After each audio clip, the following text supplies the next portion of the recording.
Welcome back to the FlatsClass University channel. In today's video, I'll be sharing with you my opinion of the most versatile spinning rod profile for inshore anglers. Whether you're brand new to the game or an old salt, it won't matter. This profile will definitely apply. My viewpoint is the culmination of 3 decades of professional fishing experience and experimenting with dozens of rod brands across the industry. But don't misinterpret this video for pushing a brand. It's about revealing a profile of what the best spinning rod should look like in regards to versatility, performance, and overall use. For those anglers targeting speckled trout, redfish, flounder, even snook. Let's break it down right now. When I say break it down, we're going to break it down today. In my FlatsClass University course, this actual breakdown for different types of rods is about a 45 to 50-minute class. But for you today here on YouTube, I'm going to make it quite simple, especially for this one very versatile rod. Here's what I mean by that. You want a rod that has a great balance between casting distance, accuracy, all right, sensitivity and feel, plus it has to have some fish fighting ability. What rod could that be? Well, I'm about to show you right here on the whiteboard what the best rod profile is for spinning rods. And this, like I said in the intro, doesn't matter if you're new to the game or you're an old salty pro. When you're looking to save money or just minimize the amount of equipment that you're taking with you on a trip, this is the rod that you're going to want. And I'm going to tell you exactly what the capabilities of this rod is with a lot of different techniques and a lot of different lures. So let's hit it. And why is a 7-foot medium fast rod the most versatile rod you could choose, especially if you're trying to minimize tackle? Well, it allows you or affords you to throw most of the lures in your tackle box, and it also allows you to fish a number of techniques that are very popular with speckled trout, redfish, and flounder anglers. First one that comes to mind is topwater. Topwater is just one of those, I'm going to say, techniques or styles that a 7-foot medium fast rod excels in. And that's because the length is right to be able to get correct lure movement. You also have good distance with a 7-foot rod. You have better accuracy than you would with a 7.5-foot rod. And the faster tip makes it super responsive. And you're going to hear that a lot because fast action rods are almost like a necessity if you're an inshore angler. So topwater would be the first category. The next category, spoons are an overlooked bait, but if you're a beginner or you're someone that has a long tenure in fishing inshore, you know how valuable spoons are if you're a redfish angler. A 7-foot medium fast will accomplish the job if you're a spoon angler. Why is that? Again, 7-foot rods give you adequate distance. They give you good accuracy when you're targeting, points and pockets and maybe a series of potholes to roll the spoon through. Also, with a faster tip like that, it allows for a nice load up. And medium weight rods do an incredible job with anything that weighs between 1/4 and 1/2 ounce, which is what 100% of most of you are going to be throwing on the flats if you're throwing spoons. You're going to be throwing a spoon between probably 1/4 and 1/2, with 1/4 probably being, the front runner in that group. Now, let's talk about the next very popular category, and that is paddletails. Paddletail jigs, or what I like to call the crutch, is a big part of the game, especially if you're brand new to inshore fishing.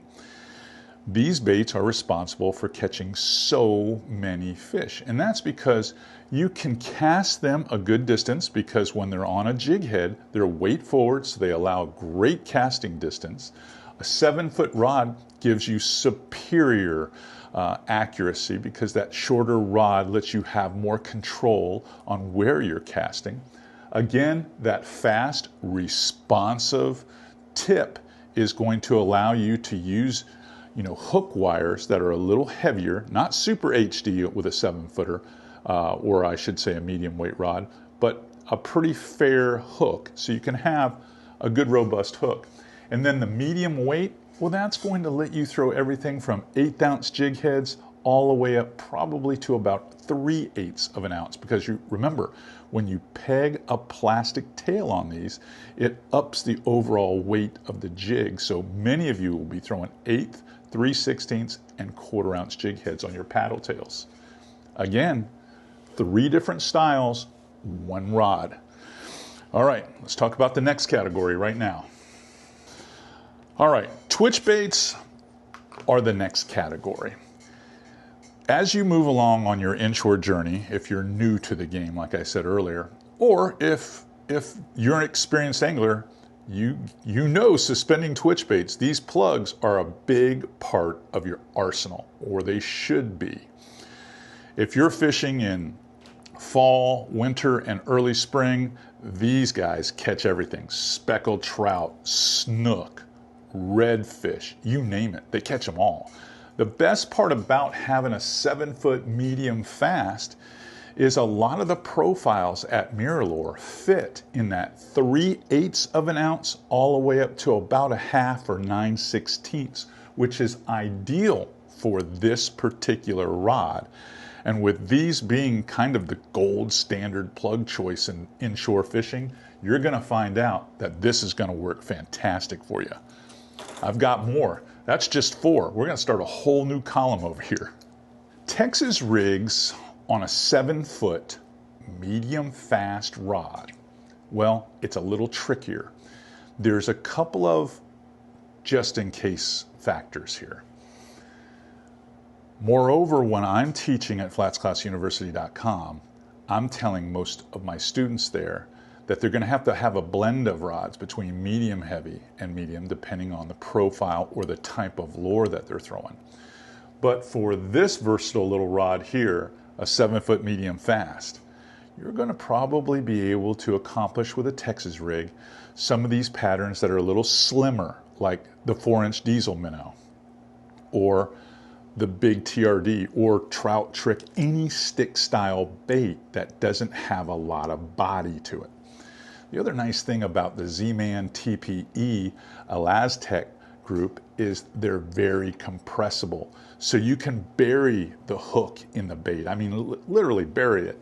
With that fast tip, you can get fantastic hook penetration because it will pop right through when you strike the fish. That's the whole idea of having a fast action rod. And we run into a lot of situations in shallow water fishing where you're working over turtle grass, you're working over eel grass, you're working over oyster or rock bars. This is where Texas rigs are employed all the time, and this rod will accomplish it. It might not be as good with a real big bulky bait, then you might have to jump up to medium heavy, but a 7-foot medium fast, for Texas rigging, it's ideal. All right, let's move on. Neds. I know what you're thinking. You're thinking, no way. No way am I throwing a Ned on a medium weight rod. Well, I'm here to tell you, certain medium weight rods, in fact, many of them, you can throw Ned rigs. It's about adjusting the line that you're using. Now, I'm partnered with several brands, and I don't want to make this about my brands, but I'm going to share this with you. If you get in tune with the new Diamond micro braids, I use like a 10-pound micro braid that fishes like a 7 or 8-pound braid. You can get plenty of loft and distance with a 7-foot medium rod, no doubt about it. And you've got to consider that many of the Neds are heavier than you think they are. You're thinking 1/10 of an ounce on a fine wire mushroom head.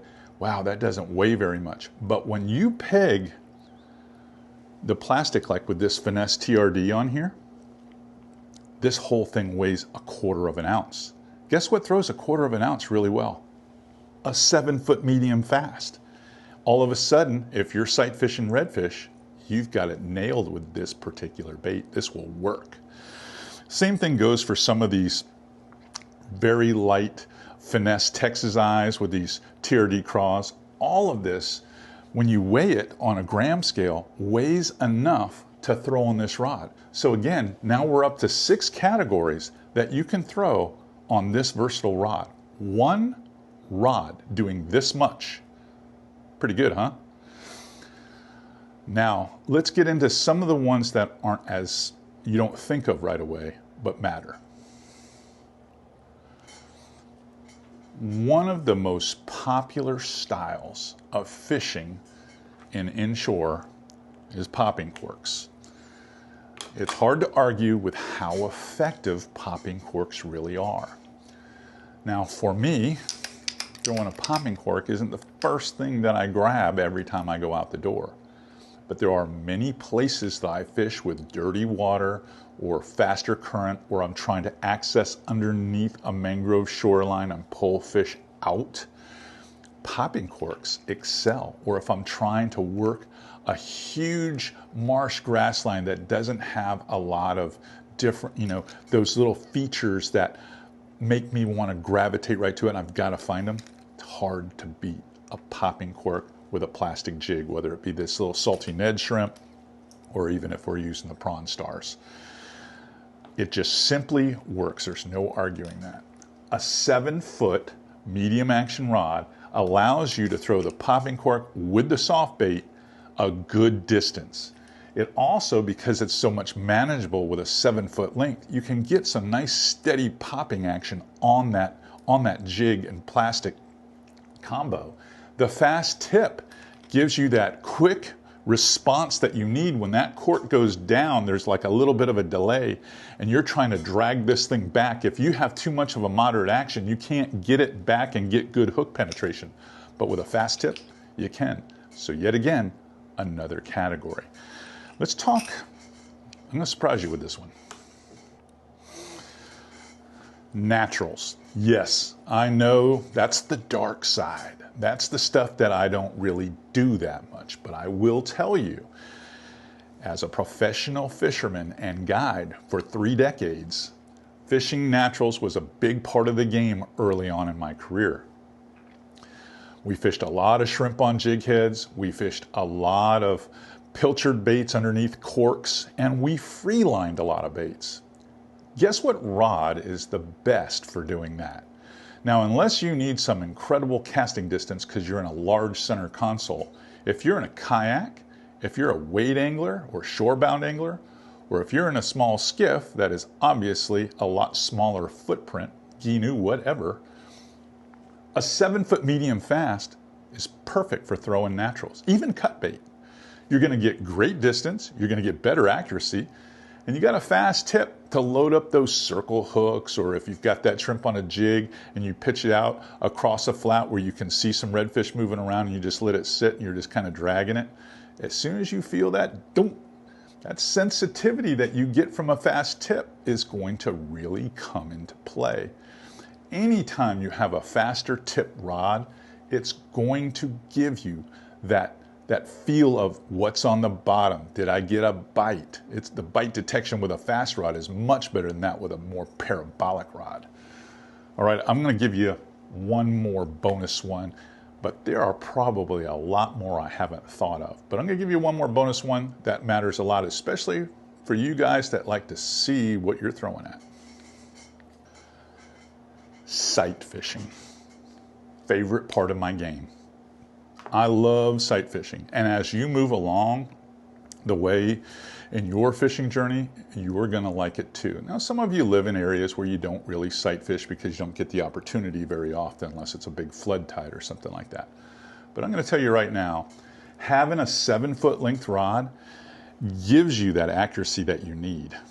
Once you start stepping up in length on the rod, you can't be as accurate. It's just cumbersome, and it can be fatiguing with cast after cast after cast. I'm not talking about only throwing to fish.